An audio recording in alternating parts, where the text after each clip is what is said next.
Governor Pritzker delivered his first budget address to the General Assembly today, calling for $1 billion in new taxes. The governor wants increases in state spending as well, but he says this plan is balanced. Our Capitol Bureau Chief Mark Maxwell is live in the State House. So, Mark, what is in this new budget proposal?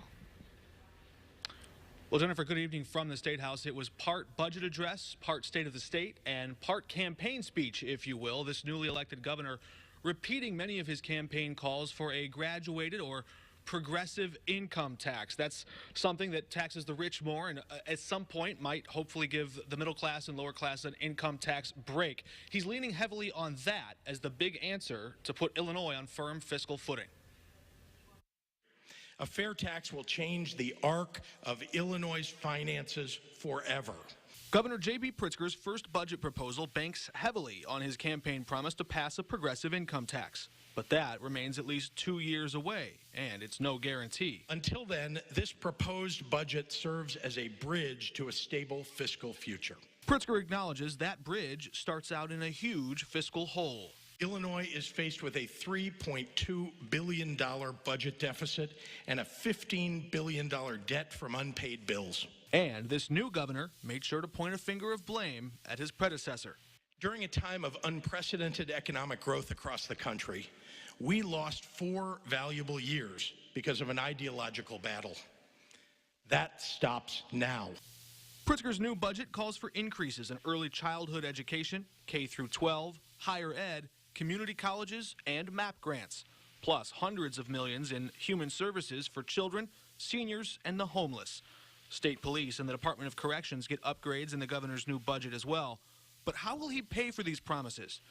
$20 million in proposed taxes on plastic bags, more than $200 million in taxes on sports gambling, $170 million taxing marijuana, an extra $55 million in cigarette taxes, and an estimated $390 million tax on private health insurance companies that handle Medicaid patients.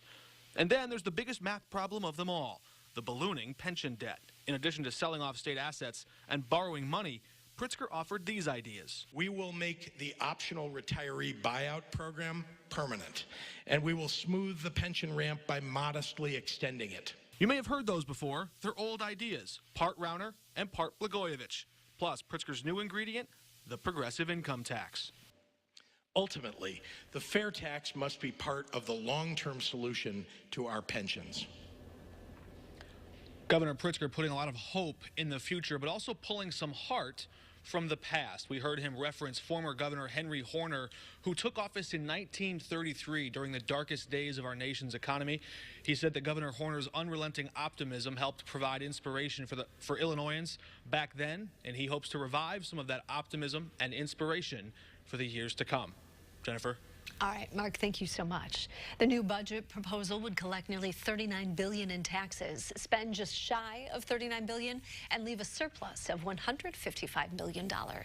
Now, Republicans were not convinced the governor's new budget proposal is balanced. The Illinois GOP slammed Pritzker for cutting pension payments and compared his pension plan to former Governor Blagojevich. I can't agree with that. All I saw and heard was more spending.